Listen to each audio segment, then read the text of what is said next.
राज्य सरकारच्या वतीने जुन्या वाहनांवर प्रस्तावित करण्यात आलेल्या ग्रीन टॅक्स, पर्यावरण कर आणि इथेनॉल मिश्रित इंधनामुळे सर्वसामान्यांच्या खिशाला बसणाऱ्या फटक्यावरून काँग्रेसचे ज्येष्ठ नेते व माजी मंत्री डॉक्टर नितीन राऊत यांनी आज विधानसभेत सरकारला चांगलेच कोंडीत पकडले। एकीकडे खराब रस्त्यांमुळे गाड्यांचे नुकसान होत आहे आणि दुसरीकडे सरकार करांचा बोजा लादून मध्यमवर्गीयांचे कंबरडे मोडत आहे, अशा शब्दात त्यांनी आपला संताप व्यक्त केला। इंधनाच्या प्रश्नावर सरकारला धारेवर धरताना डॉक्टर राऊत म्हणाले की इथेनॉल मिश्रित इंधनाचा वापर सक्तीचा केला जात असला तरी त्यामुळे जुन्या वाहनांचे इंजिन आणि रबर पाईप्स निकामी होत आहेत। या तांत्रिक बिघाडामुळे वाहनधारकांना जो आर्थिक दंड सोसावा लागत आहे त्याची भरपाई सरकार देणार का, असा रोखठोक सवाल त्यांनी उपस्थित केला। अध्यक्ष महोदय, हे विधेयक तांत्रिक दृष्ट्या महत्त्वाचं जरी असलं तरी यातील तरतुदी आणि जमिनीवरील वास्तव्य जे आहे त्यामध्ये मोठी दरी आहे। अध्यक्ष महोदय, या ठिकाणी नानाभाऊंनी इथेनॉलबद्दल मांडलेलं आहे आणि रस्त्याची दुरावस्था आणि अपघाताबद्दल मांडलं। यासंबंधी अध्यक्ष महोदय मला इतकंच विचारायचं आहे की आज सरकार हा जो कायदा सभागृहात घेऊन आला आहे, जुन्या वाहनांवर पर्यावरण कर लावून प्रदूषण कमी करण्याचा सरकारचा मानस चांगला आहे यामध्ये, परंतु यामध्ये मांडत असताना जे इथेनॉल आहे ज्याचा गाजावाता होतो त्यामुळं जुन्या गाड्या खराब झाल्या, इंजिन खराब झालं, पाईप्स खराब होत आहेत, त्यामुळं यामध्ये तुम्ही यावर काही उपाययोजना सुचवणार का? त्यामध्ये ज्या वाहनांना 15 वर्ष पूर्ण झालेली आहेत त्यांच्यावर कर लादण्यापूर्वी सरकारने सांगावं की इथेनॉलमुळे झालेल्या नुकसानाची भरपाई यासंबंधी आपण काय करणार? अध्यक्ष महोदय, शहरात खड्डे आहेत की खड्ड्यात शहर आहे हेच कळत नाही। खराब रस्त्यामुळे गाड्यांचे टायर, सस्पेन्शन, इंजिन वेळेवर आधीच निकामी होत आहेत, त्यामुळं दरवर्षी होणारे जे तरुणांचे रस्ते अपघात आहेत, जे जीव जात आहेत, या संबंधाने रस्त्यांच्या संबंधी सुद्धा या ठिकाणी शासन भूमिका घेणार का किंवा काय भूमिका घेणार आहे? पर्यावरणाबद्दल या ठिकाणी ठाकरे साहेब बोललेत, मी पण या ठिकाणी म्हणू इच्छेन की BS4 आणि त्याखालील वाहनांवर तुम्ही 3,000 ते 7,000 रुपयापर्यंतचा जो वार्षिक कर लावू पाहतात त्यांनी मध्यमवर्गीय लोकांचं कंबरडं मोडणार आहे। अध्यक्ष महोदय, त्यामुळं यासंबंधी पुनर्विचार झाला पाहिजे आणि यासंबंधी इथेनॉलच्या बाबतीत आणि इतर बाबतीमध्ये सरकारने आपली भूमिका या ठिकाणी मांडली पाहिजे। ज्येष्ठ सदस्य श्री नाना पाटोळे, श्री अभिजित पाटील, श्री अर्जुन खोतकर, श्री आदित्य ठाकरे आणि श्री नितीन राऊत यांनी ह्या बिलाबद्दल सभागृहामध्ये आपली मतं मांडलीत, परंतु हे बिल अतिशय छोटे आहे।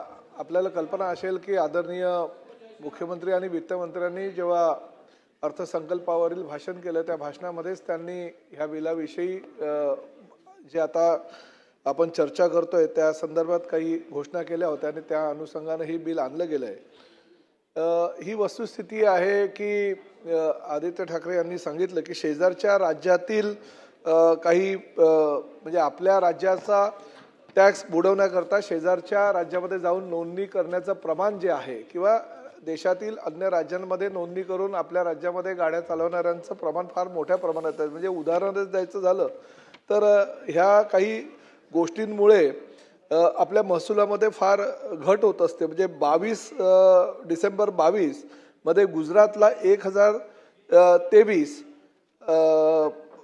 गाड्यांचं रजिस्ट्रेशन होत होतं आणि आपल्याकडे 1459 होत होतं। जानेवारी 23 मध्ये त्यांच्याकडे 676 होत होतं, आपल्याकडे 2585 होत होतं। जानेवारी 24 मध्ये त्यांच्या गुजरातला 587 आणि आपल्याकडे 3349।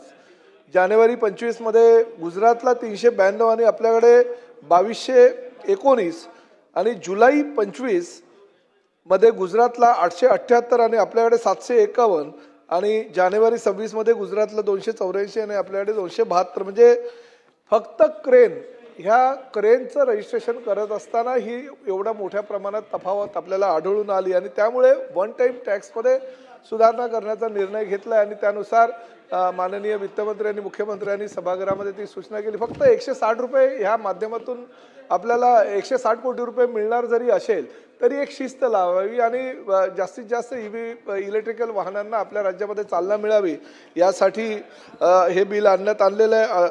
अध्यक्ष महोदय, अभिजित पाटलांनी जे सभागृहामध्ये सांगितलं आहे की म्हणजे ते स्वतः ट्रॅक्टर असोसिएशनचे अध्यक्ष आहेत, त्यांच्याबरोबर माझी बैठकसुद्धा झाली आणि बैठकीमध्ये अनेक चर्चा झाली. म्हणजे BS3 वाहने, ट्रॅक्टर व इतर, आता आपल्यालाही कल्पना आहे की ग्रामीण भागामध्ये ट्रॅक्टर चालवत असताना शेतकरी कशा पद्धतीनं ट्रॅक्टरमध्ये ऊस आणि फार मोठ्या प्रमाणात शेतीची जी साहित्य असतं त्याचा वापर त्या ठिकाणी होत असल्याकारणाने ह्या अडचणी निर्माण होतात. केंद्र सरकारनं दिलेल्या मुदतीत नोंदणी करणे अपेक्षित होते खरं तर, परंतु वाहन पोर्टलवरती नोंदणी बंद केल्यामुळे अशा वाहनांची नोंदणी करणे आता शक्य नाही. त्याबाबत निश्चितपणे आपल्याला दुसरी वेळ मी देऊन त्या संदर्भातला आपण निर्णय घेऊ अध्यक्ष महोदय. त्याचबरोबर सन्माननीय सदस्य नितीन राऊत यांनी सुद्धा इथेनॉल च्या बाबतीतला हा प्रश्न उपस्थित केला होता की पेट्रोलमध्ये परवानगी केंद्र सरकारने दिलेली आहे, ते अधिकार केंद्र सरकारकडे आहेत. ग्रीन टॅक्स हा 5 वर्षासाठी आकारण्यात सभागृहाची वेळ कामकाज संपेपर्यंत वाढवण्यात येत आहे.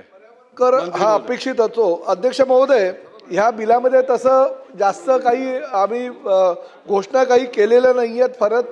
फक्त आणि फक्त त्या संदर्भात सन्मानित सदस्य अर्जुन खोतकरांनी जो विषय सभागृहामध्ये सांगितला आहे, कारण रस्त्याची दुरावस्था आणि त्याबद्दल तुम्ही सांगितलेलं आहे, परंतु ती शिस्त आहे आणि त्या संदर्भात निश्चितपणे योग्य ती परिवहन खात्याच्या वतीने मी तुम्हाला सांगू इच्छितो, आश्वासित करू इच्छितो की आपण चांगले आता रोड सेफ्टीच्या माध्यमातून अनेक उपक्रम आपण ह्या वर्षी राबवतोय. किंबहुना मुख्यमंत्री रोड सेफ्टी योजना सुद्धा आता चालू करण्याच्या सूचना केलेल्या आणि त्या अनुषंगाने भविष्यामध्ये आपण त्या योजना चालू करणार आहोत.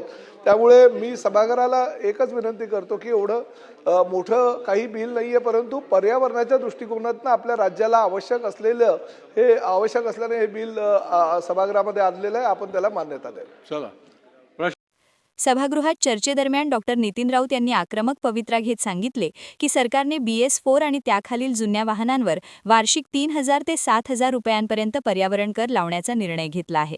हा कर केवळ आर्थिक बोजा नसून सर्वसामान्य वाहनधारकांची लूट आहे.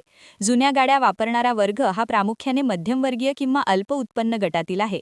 त्यांना या निर्णयाचा मोठा फटका बसेल असा दावा डॉक्टर राऊत यांनी केला. रस्त्यांच्या दुरावस्थेवर भाष्य करताना डॉक्टर राऊत यांनी सरकारवर कडाडून टीका केली. राज्यात अनेक ठिकाणी रस्त्यांची चाळण झाली आहे. खराब रस्त्यांमुळे वाहनांचे सस्पेन्शन आणि टायर लवकर खराब होत आहेत. खड्ड्यांमुळे होणाऱ्या अपघातात तरुण पिढीचे नाहक बळी जात आहेत. रस्ते धड नाहीत आणि कर मात्र वाढवले जात आहेत. हा कोणता न्याय, असा प्रश्न त्यांनी उपस्थित करून सरकारची चांगली जडचण केली.